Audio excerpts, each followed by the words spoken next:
இணைந்து ஜெபிப்போம். ஆண்டவரே, இயேசுவே, சகோதர சகோதரிகளே, கடவுளின் ஆவியால் இயக்கப்படுகிறவர்களே, கடவுளின் மக்கள் மீண்டும் அச்சத்திற்கு உள்ளாக்கும் மனப்பான்மையை நீங்கள் பெற்றுக்கொள்ளவில்லை.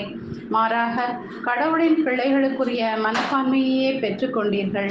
அதனால் நாம் அப்பா தந்தையே என அழைக்கிறோம். நாம் இவ்வாறு அழைக்கும் போது நம் உள்ளத்தோடு சேர்ந்து தூய ஆவியாரும் நாம் கடவுளின் பிள்ளைகள் என்பதற்கு சான்று பகர்கிறார் என்று இன்றைய இறைவார்த்தையின் மூலமாக நீர் எமக்கு தூய ஆவியின் வல்லமையை உணர்த்துவதற்காக நன்றி இறைவா. நாங்கள் சொல்லுகின்ற சொல்லும் செய்கின்ற செயலும் எண்ணுகின்ற எண்ணமும் தூய ஆவியின் மூலம் தூய்மை பெறச் செய்தருளும் இயேசுவே. நாங்கள் உரிமையோடு அப்பா தந்தையே என்று அழைக்க கற்று தந்தீரே, அதை நாங்கள் உணர்ந்து அந்த உரிமையை காத்து கொள்ள செய்தருளும்.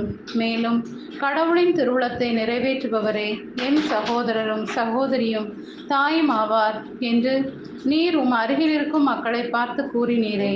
இதோ நானும் உம்முடைய விருப்பத்தை உம்முடைய திட்டத்தை நிறைவேற்றி உம்முடைய சகோதரனாக சகோதரியாக தாயாக மாற வரம் தாரும்.